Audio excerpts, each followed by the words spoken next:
गीत के बाद बुलेटिया वाला गा देते हैं। अच्छा तो खेसारी भैया के गीत ट्रेंड में बका कोनो लड़की कहती है मामा के द्वारा ये हजारों हजार के आशीर्वाद देल गेल बहुत बहुत प्रणाम बका। अरे देह भाई गरम लागो तारे सरम लागो तारे सरम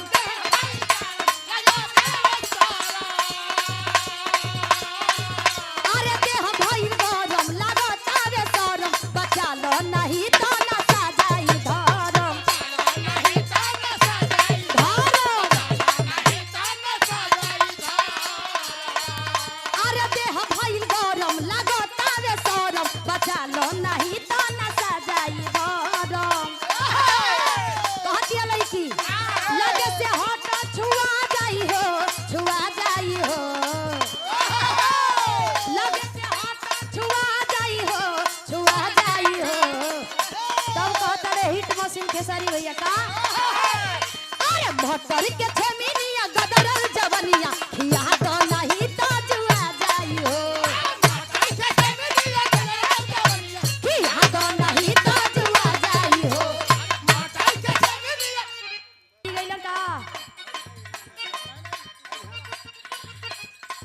अच्छा तो कहती है लड़की ए देह भइल गरम लागता रे सरम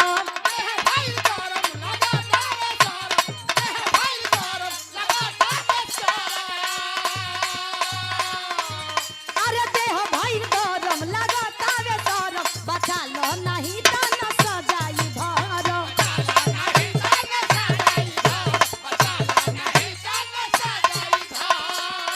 मामा। अच्छा आपका चल गईला भर में मामा कई हजार दे दलन। कहती है लड़की लगे से हट छुआ जाई हो लगे से हट छुआ जाई हो तब कहले बिट्टू भैया के कंपोज है बिट्टू विद्यार्थी जी के। अरे भट्टर के छेमिनिया अरे भट्टर के छेमिनिया गदरल जवनिया खिया दो नहीं तो जुआ जाई हो खिया दो नहीं तो जुआ जाई हो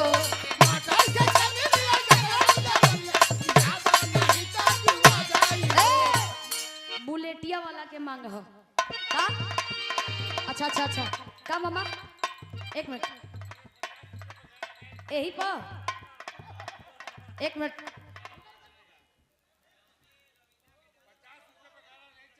बुलेटिया वाला एकदम बुलेटिया वाला 50 रुपया पर गाना नहीं हुई 500 से ऊपर बढ़ा। मामा आके कहा अच्छा वो वाले अंदाज में एकदम वही वाला अंदाज में कौन। अच्छा जौने एकदम वही अंदाज रही का। लगे से हट छुआ जाई हो हेलो व्यास जी लगे से हट छुआ जाई हो अरे भट्टर के छेमिनिया अरे भट्टर के छेमिनिया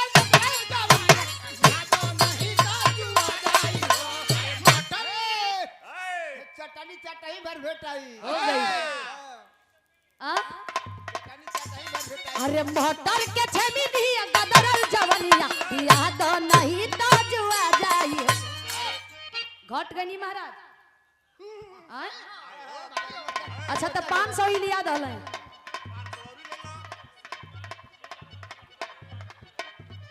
शिव कुमार मामा के जीजा प्रभाकर पांडे जी क्या बात है पकड़ो एगो 500 पर 4 गो है पकड़ो एगो 500 ई टीम से मामा का टीम से आइल बा तो हमरे फौजी साहब फैक्ट्री के मलिकार महोदय के द्वारा इस शानदार 2000 रुपये के सम्मान के लिए क्या बात है गुरु।